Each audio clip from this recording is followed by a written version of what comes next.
Greetings, fellow Empyreans. I am Ashtarothi, the voice of New Eden, and happy Halloween horrors!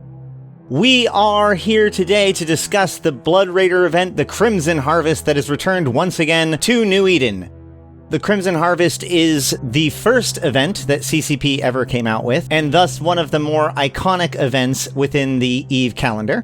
It is our Halloween event that is focused on the Blood Raiders, and this year it is largely like last year's, but with a slight twist. So what we're going to do is go over the rewards and how the actual event itself is structured first, and then we will run through each of the high-sec combat sites and the standard data site. The better combat site, as well as the escalation, are both gotten through the low-sec site, and the better data sites are also found in low-sec, but it is only in Blood Raider low-sec and null-sec, so I haven't been able to go get those places yet, but I am interested in getting out there and checking them out and getting more information back to you guys when I can. But I wanted to get this video out to you ASAP in order to get you all of the information for the Crimson Harvest. So without further ado, let's just jump into it. As it says here on the news article, the Crimson Harvest EVE Premier's Blood Raider seasonal event has begun once again, starting today and running until 9th of November. Capsuleers will be met in battle by the forces of the Order of St. Tetrimon, an Amar religious order dedicated to the preservation of the scriptures of the faith. Join the order in their campaign to drown this sanguine spectacle in laser fire, or for the first time ever, take the side of the Blood Raiders, venerating the harvest and painting New Eden in crimson. Combat and hacking sites for both sides of the conflict are appearing in high-sec, low-sec, null-sec, and wormhole systems, with advanced sites spawning in low-sec systems within the derelict region, as well as the Blood Raider-controlled systems in Delve. Additionally, communication intercepts have revealed whispers of deeper, more vital sites being established across the cluster, which may only be tracked down through escalations of advanced combat sites. Choose which side to support in the agency section for this event, with unique sets of challenges and rewards for either path. Additionally, you can look forward to special daily login rewards packed with skill points, special boosters, and new skins. Also, trick or treat. During this event, PvP kills can be expected to drop loot at an increased rate, averaging at 90% drop rate. Carve out your harvest from the wrecks of your target, which will be marked with a special pumpkin icon. But beware, in your prowl for treats, you may very well become someone else's.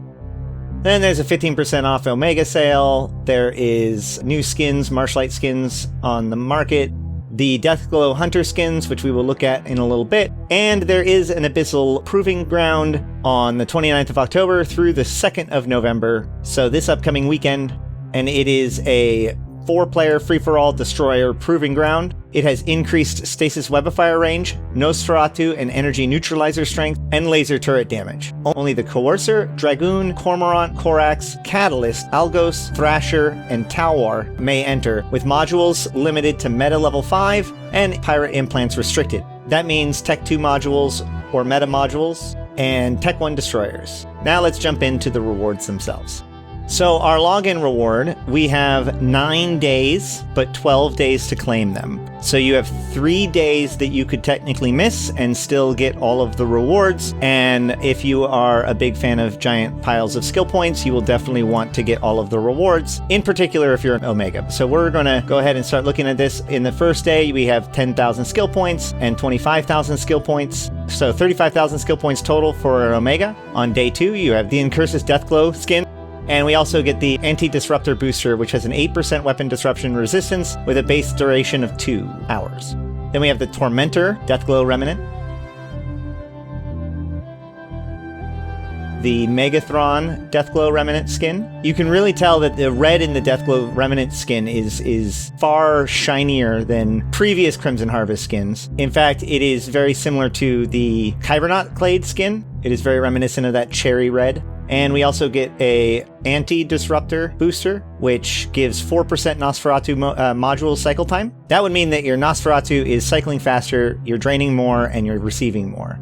Then we have the Caracal Deathglow, and another 50,000 skill points for Omega on day 5. On day 6, we have the Stabber Deathglow Remnant. I do think that basically every single ship that this skin is on looks good with it on, personally. And a Webifier booster with a 2 kilometer Webifier range bonus for Omegas. Next we have the Vexor Deathglow Remnant skin.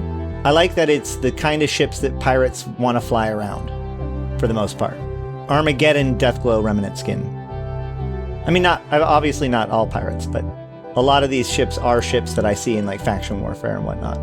Now in day 8, the Omen Deathglow Remnant skin, and a Harvest Damage Booster, which gives 4% energy turret damage. By the way, these are only the first tier damage, or first tier boosters.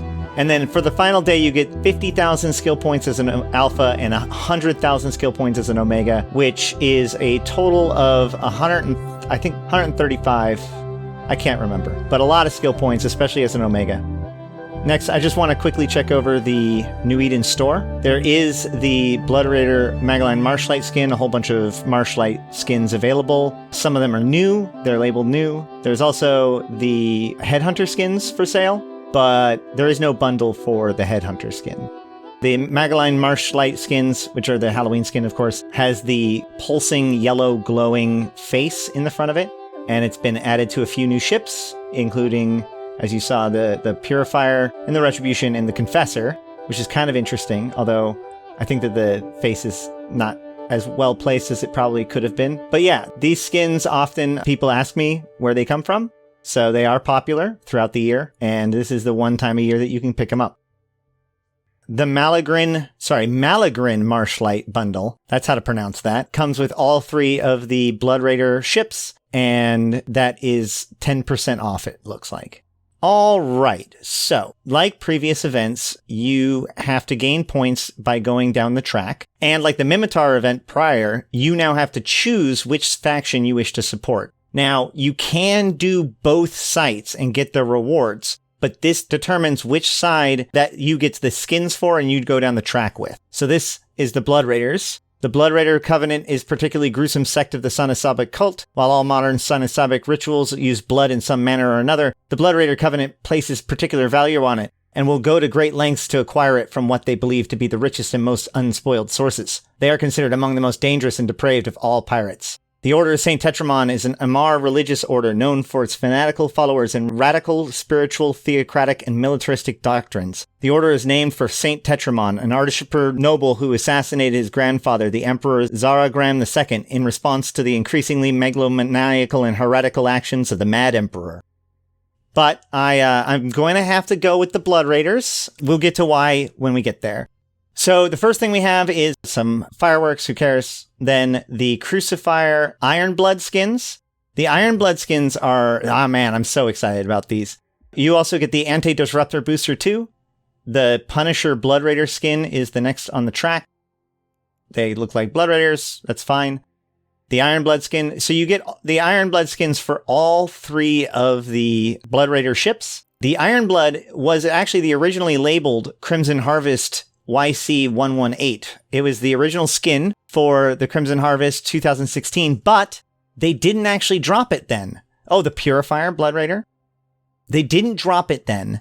They actually, the only time they did it was they gave it away for a few giveaways, and that was about it. And it was also at that same time the Alliance Tournament, and so the Alliance Tournament winners got the Blood Raider Victory skins, which basically gave them Iron Blood for most of the ships. And this is the reason why I wanted to do it. Oh my god, the Dragoon! I personally love the Dragoon for various reasons, all of which are, not logical. But getting a Dragoon Iron Blood skin made it so that I had to do this one, for sure. Next is the Mauler Blood Raider skin. The boosters, you get 1 of each of the boosters for Type 2. Sorry, the final one is Type 3. Ashimu, Ironblood. Web of Fire bonus. Zealot. So the Zealot Blood Raider skin is actually pretty cool because, Tech 2 ships don't actually get a lot of love all the time. So getting a Blood Raider skin for the Zealot actually feels like a pretty good opportunity for people. And the Balgorn. Great ship. All right, there are 2 tasks. So there's the combat task and there's the hacking task. You can see that there's points for each. Ultimately, once you go there for the first time, they both have 2-part tasks. The first part being the first part of the combat site to kill 10 rats. The second part to kill the boss. The data site is to hack a can. All right, so I'm looking for the Crimson Harvest sites via my combat anomalies It does label them as a difficulty 3 site, which I really appreciate, because labeled against other DAD sites, most of them are going to be difficulty 2 or difficulty 1, especially in high sec. Previously, it kind of showed that they would be easier sites. But let's jump into the site itself.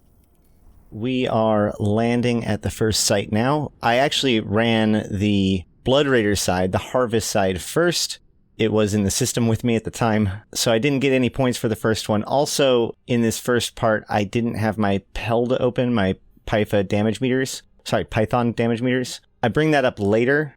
I was having some problems with it, but I got those fixed. As you can see, the first wave lands. It's a Harvest Diviner, an Exsanguator, a Follower, a Prophet, a Sage, a Saphir, and 2 Shepherds. I'm getting a lot of webs and a lot of warp disruption, but warp disruption is not scrams, so this would work with a micro warp drive. We'll see later that the nuke pressure isn't like totally extreme, but it is certainly enough that if you do not have a plan for constant nuke pressure, you might be in trouble. As you may have saw while we landed, there are actually 2 gates in the first room. As the gate in front of me is not really a gate yet, it is a large collidable object. It has no gate icon, but if you see in my overview, there is an acceleration gate. That acceleration gate is locked. There are key cards that I believe come from the hacking sites that will allow you to use that acceleration gate. And that acceleration gate will bring you into the third room. So while everyone else has to fight through the first and second room, you can skip directly to the third room.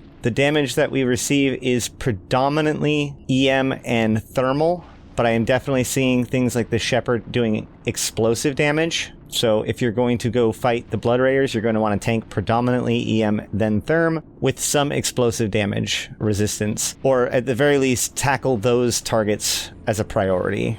These rocks on the outside are not mineable. However, inside there is Chthonic Atar, which is an event asteroid that when reprocessed, although I believe it's fairly inefficiently now, it will give you chronodynamic carboxyls, which are required for the construction of various event item blueprints, I should say.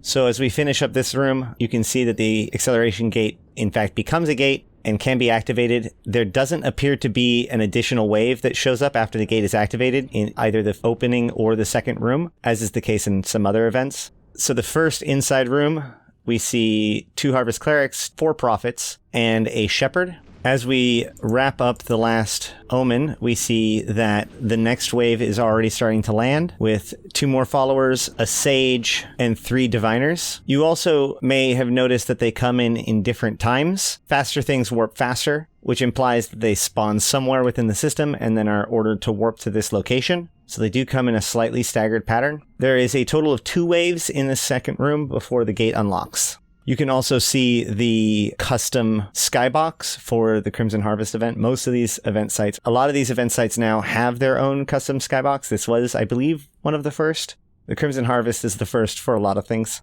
And killing off this last Diviner of the second wave opens up the gate. Here is the chronodynamic tricarboxyls and all of the things that it can be used for. Frostline stuff, Hedonone stuff, and Polybolos ballistic control system. I don't remember which one that one's from either. It looks like those Inquest implants are probably from, it said Angel Cartel and Serpentis, which makes it probably for Guardian Gala Valentine's Day event. But either way, we are now in the second room. It is worth noting that these waves are not locked in. There could be cruiser heavy waves, frigate heavy waves, etc. There's usually a handful of different varieties that they can pull up from, so that way you don't get too extreme of a situation. But just realize that, like, if the normal wave doesn't put very much nuke pressure onto you, there is probably a wave with above average nuke pressure that you need to be prepared for, at the very least, for example. Same with, like, explosive damage or whatever. And as the Diviner goes down, we are waiting on the second wave to come in. I believe, unlike the first room, it may take a little bit after the last rat rather than warping in the middle of killing the first rat. The last rat, this may be related to how fast you're killing it. So with the last rat of the first wave dead, it now takes several seconds for the next wave to spawn. And here they come. We see a Follower, a Savior, and a Shepherd, all frigates, and a Exsanguator, also frigate, a Harvest Diviner, 2 Clerics, 2 Sages. So it looks like it's a pretty good mix most of the time, but as you can see, this is a lot more little dudes in this spawn. You do very likely have more nuke pressure on the Blood Raider side. but the Ammar side has tracking disruption. And in this case, the final boss, the battleship, lands as I am killing the Harvest Sage.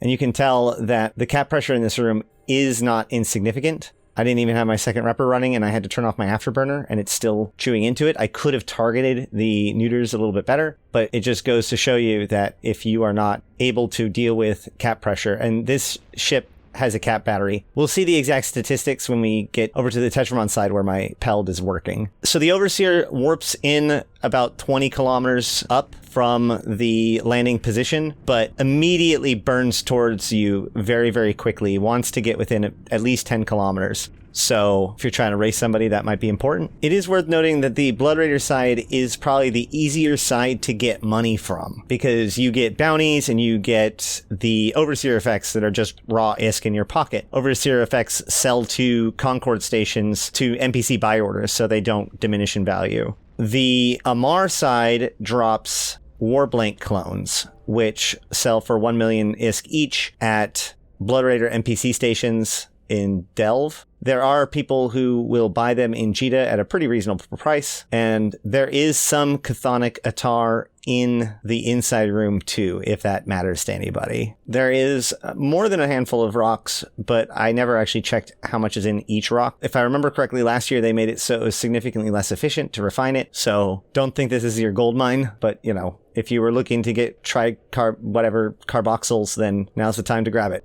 And now we are landing on the Tetrimon base. You can also see in the lower left, I'm now running my Peld. Those statistics are from a previous Tetrimon site that a bunch of Drekovex came into, so the numbers are they're not like the Blood Raider numbers, unfortunately. I did launch my drones in this case, and you can see exactly how fast they get killed off. And in this case, there are also Conid-based ships. Those are the Ammar ships that are black, so the Curse and the Heretic, which both use missiles. On this side, the missiles are going to be shooting kinetic instead of explosive. So on the Blood Raider side, you're looking at largely EM with thermal and explosive. On this, it's largely EM with thermal and kinetic. We also have tracking disruption, much more heavily pronounced on this side. And that is actually weapons disruption, so it should also influence missiles. And yeah, I barely got my drones in. They killed 2 of them, and I got the 3rd one back in hull. They definitely don't like drones. I think that might be better if you had like more than one person.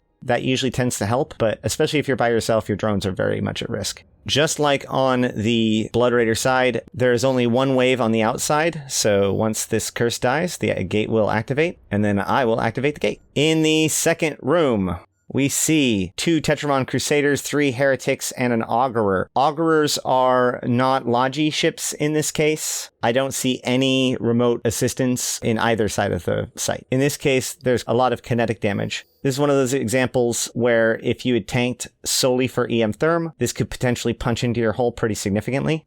I also experiment with different ammo types depending on whether or not I'm being tracking disrupted and what range they are in. The advantage to lasers, of course, being that you can swap your ammo out instantly, so you can always make sure that you're in the correct range for where the rat you're shooting at is, or where the target you're shooting at is. There is Chthonic Attar on this side as well. In this case, the rats don't show up until well after the last guy is dead from the first wave. I don't know if this is a difference between the 2 sites, or if this is just a normal variation in how the spawns come. I know that often the spawn speed is one of those things that can be slightly variable as well. So you see here, there is 2 Augurers, 2 Crucifiers, a Heretic, and an Oracle. Those Oracles are one of the heavier hitters of the Tetrimon side. It is exclusively EM. There is some interesting visuals on both sides. One of the things I do like is that the Oracle has the Artificer, or rather the Order of St. Tetrimon logo on the front of it. It brings me even more to question why they had to go with Artificer instead of giving us a good Tetrimon skin. They've been highlighting the Tetrimon quite a bit, and it would make sense for them to get their own color scheme and their own skin with the logo. But either way, once the last rat dies, the gate opens. And we go into the third room where I am greeted by a crucifier, a crusader, 2 curses, a heretic, and an omen. One of the things about the Tetrimon side is that it is a little bit easier to understand what's attacking you, because a curse is a curse. It's hard to tell exactly what E-War type a sage is going to do, for example. But here we know. The curse is going to do tracking disruption and neuting. What I find interesting is that it appears that I am having certain E-War being done to me. You can see it in the charms below my HUD, but I don't see the corresponding effect on the ship in my overview. I'm only seeing this now that I'm reviewing this footage to make this video, so I'm not sure if this is like a bug, something about me, or if this is like something that they can or should fix, or have fixed. In this case, in the third room, as I am killing the omen, the second wave shows up. So the opposite is the other one. Again, not sure if chance or something fundamental about the difference between these sites. In this case, we get an augurer, curse, heretic, double omen. Once the last rat from the second wave has died, we do wait another handful of seconds before the boss lands. Again, approximately 20 kilometers up and between the two major structures in the site. But it does beeline directly towards you, which also means that if you're attempting to contest it, it might beeline towards somebody else. It's hard to say. It's also worth noting that the Tetrimon commander doesn't have newts. It's not newting me at all, unlike the Balgorn on the other side. Just pure damage. And that peak of 576 DPS, that is not insignificant because this is an absolution that has very good tank. But like everything else, the Tetrimon commander falls to my laser beams. I get my points, 20 points for the battleship, and my loot, which doesn't have any overseer effects, but does have those workload blinks.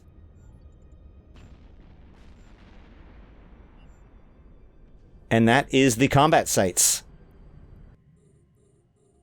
And this is the data site. It is pretty simple. You go in, every single site you go to from that point on gives you, I believe, 10 points for hacking the node. The nodes themselves, just like normal, are a little bit better than a normal node for that region of space. They are red nodes, so they're worth about as much as red nodes normally are. It's just you can find them in any band of space now. With the better sites in the Blood Raider areas, this is not one of those. This is just in Fleet. But you can see it is a hard hack. I don't run into any suppressors, but I do get a spike, so I can only assume that they were out there. I think I got really lucky in this hack, to be honest. Didn't run into anything too spooky. Did get shut down a lot, got really frustrated. And then thinking back at it, I was like, I didn't hit a single regeneration node or suppression node. So I got out of there pretty darn lucky, considering the fact that the worst of it was I had to hit this 60-40 once. I didn't want to use the spike because I knew I could hit a suppressor at any time. And if I did, then that would be bad. So I was just hunting for anything else. Picked up the second spike, but it didn't matter because there's the red node. Now, I believe that you can get the key cards from these that allow you to use that second gate in the first room. And that second gate gives you access to the final room. So if you have one of those key cards and somebody's trying to get in there, that other person needs to go through the entire thing. The first wave in the first room and the 2 waves in the second room.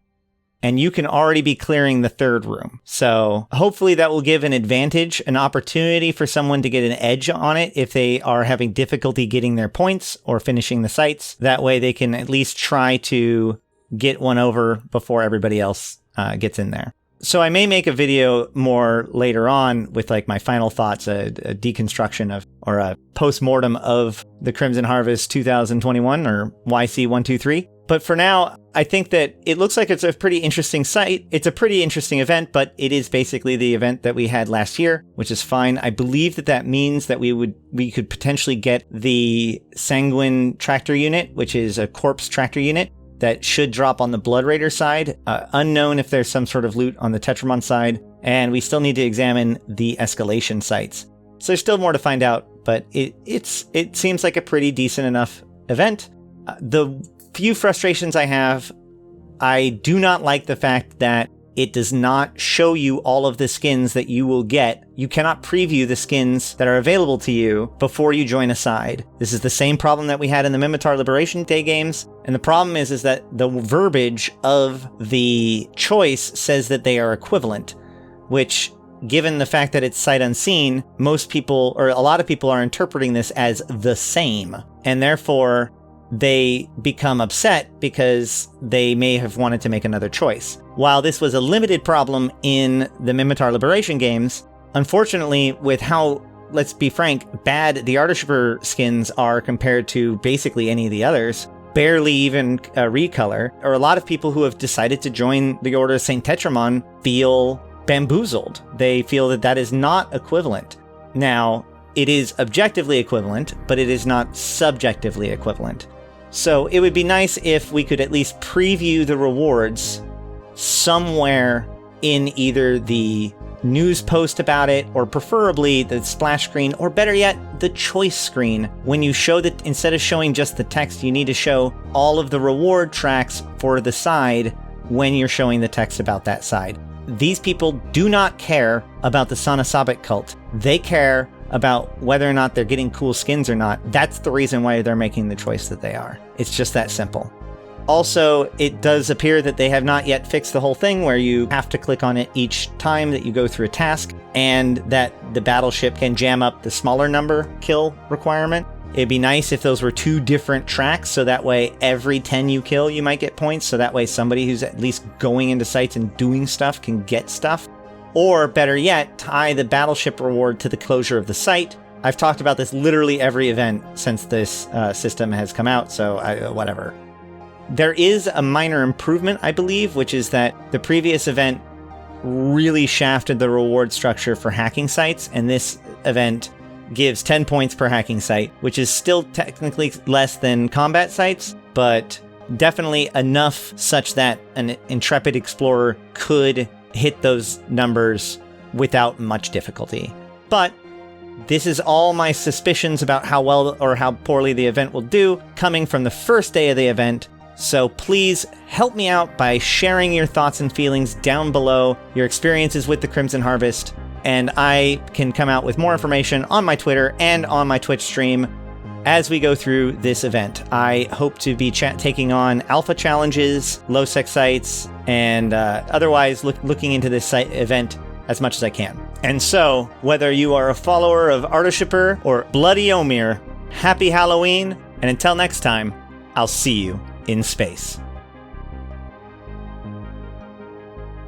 I want to thank you guys for watching this video. It is awesome to be able to make these, and my goal for this video was to get it out as quickly as possible to get the site's information into your guys' hands, so that way we can explore the Crimson Harvest together. I hope that was worth it to you guys, and if it is, please don't forget, like the video, and if you're new here, subscribe to the channel. I post all kinds of useful videos and my Twitch archives on this channel, so subscribe to make sure that you don't miss any of that. And of course, thank you to my patrons, without whom none of this would be possible. You guys are the best. So once again, I've been Ashtarothi, the voice of New Eden, and until next time, I'll see you in space.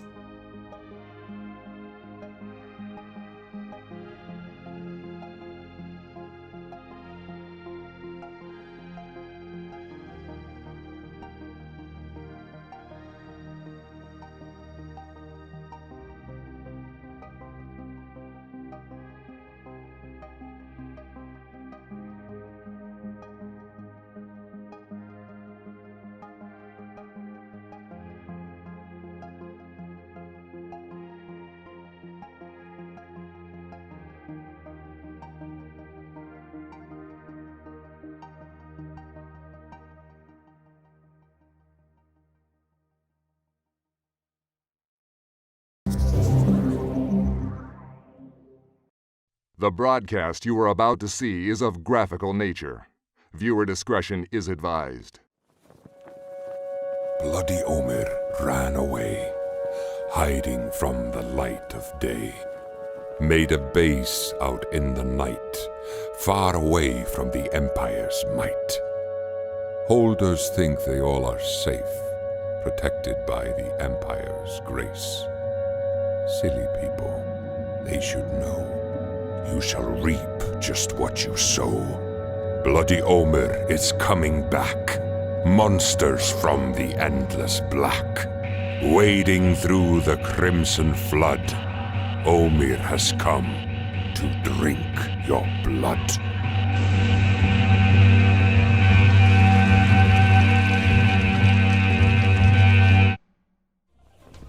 Clearly made to ignite terror, it is confirmed that Omir Sarakusa is the person seen in this disturbing Blood Raiders broadcast. The identity and fate of his captives have not been disclosed. Amar authorities are urging its citizens to stay vigilant and not to give in to what they refer to as acts of heresy. This is Alton Havery, reporting for The Scope.